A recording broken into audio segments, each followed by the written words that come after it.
Mari Pak Cak makan. Bismillahirrahmanirrahim. Inilah makanan kegemaran Pak Cak. Daripada dulu kecil sampailah ni. Laksa utara. Laksa utara. Mak su buat laksa utara kat Pak Cak hari Christmas. Hari raya. Hari raya Christmas makan laksa utara. Kuah sikit ke? Laksa siam. Laksa ni siamnya. Kuah macam sikit je. Bismillahirrahmanirrahim. Nak rasa kuah dulu. Pak Cak kalau makan nak kena rasa kuah dulu. Bismillahirrahmanirrahim. Apa kurang? Tahu tak? Tambah otak udang sikit. Tambah otak udang. Orang utara kalau makan Dekat-dekatkan sikit, dekat sikit. Mi banyak, dia selalu mi banyak, kuah sikit. Tak nak tambah kuah ke? Kuah cukup. Ya.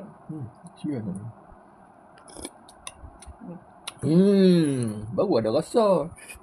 Dia kena tambah petis, Tak udang. otak udang. Taknya. Terima kasih Mak Su buat laksa kat Pak Cak. Cantiknya topi baru ke? Topi baru ni. Baru beli. Oh, beli topi ni. Beli kat mana? Beli online lah. Kat TikTok Shop. Kat TikTok Shop. Siapa nak boleh juga klik dekat beg kuning lah. Topi ni smart eh. Cantik. Kenapa dalam rumah pakai topi? Pak Cak pakai topi. Sebab apa? Sebab rambut gugur. Rambut dah tak ada. Rambut dah tak ada. Rambut atas Dah gugur habis dah. dah gugur habis dah. Tinggal kulit kepala. Tak. Boleh. Ambil lah dia punya rencah tu banyak sikit. Daun dia. Laksa utara punya daun dah. Kena ada. Ni selom. Ni selom ni. Yang ni kesum. Kesum. Ni kesum ni. Bau dia. Bau dia wangi. Lepas tu ni. Yang ni ketereh. Orang Terengganu panggil ketereh, orang utara panggil pucuk janggut. Kita panggil pucuk tereh. Orang Terengganu ketereh. Kita orang utara pucuk janggut dia. Satu lagi. Lepas tu campur pula dengan bawang sak.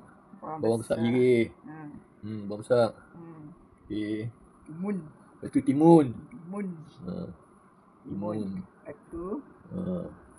Lepas tu cabai Melaka. Cabai Melaka. Ni hijau cabai Melaka. Yang tu bunga kantan. Ni cabai Melaka. Cabai Melaka banyak ah. Limau tak apa tadi? Ni bunga kantan. Bunga kantan. Perah asal limau. Ni limau. Perah asal limau. Ni nak kena tambah kuah nampak kaya eh. Itulah kuah sikit. Lepas tu kita ada telur sekali. Telur ada. Nak tambah kuah. Kita tambah kuah sat. Tambah lagi otak udang. Bau penuh mangkuk. Kik. Susah nak dapat tak Terengganu ni yang asli nak laksa utara kan. Orang sini tak pandai makan otak udang. Orang sini tak reti makan otak udang.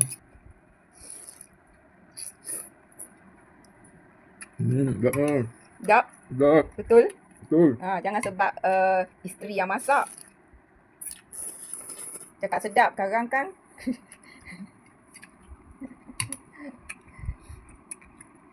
Tak bengoh lah tu. Tak bangkit muka. Sedap lah tu. Sedapnya. Guna otak udang lah tu. Laksa utara ni buat sendiri. Belacan pun import daripada sana. Tanjung Dawai. Tanjung Dawai punya. Belacan Tanjung Dawai. Duduk sini kat Besut, belacan import Tanjung Dawai. Real. Terengganu punya belacan kurang sedap. Tak boleh lah cakap macam tu. Kurang sedap pada tekak Pak Cak lah. Dia orang utara mestilah selera utara. Betul. Selera sini lain. Selera utara lain.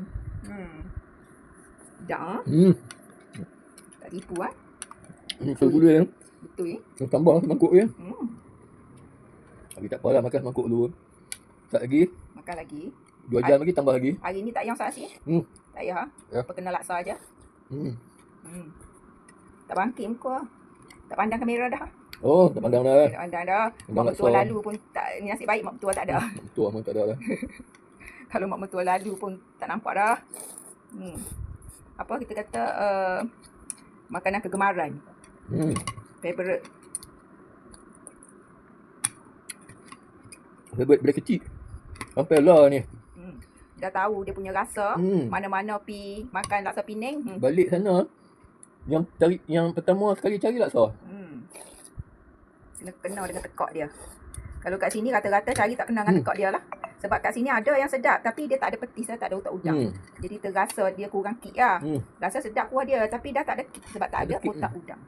Dia kena makan dengan otak udang barulah betul-betul Penang punya. Kita letak sikit je belacan, tak letak banyak. Sebab kita nak cover dengan otak udang tu. Kalau kita letak banyak belacan, jadi kita tak sedap lah pula. Tak sikit je. Kepada yang orang tak suka makan otak udang tu, at least dia adalah rasa belacan. Okey, berapa per 10? Oh, 10-10 kan? Oh, yo. 10-10. Boleh buka kedai ni. Kalah. Boleh buka kedai, tapi kat sini orang tak makan petis masalahnya. Dia orang suka laksa simple-simple je. Jadi kita tak pandai masak laksa simple-simple. Dia tak boleh jual lah laksa kat sini. Okey lah. Okey Pak Cak Bye.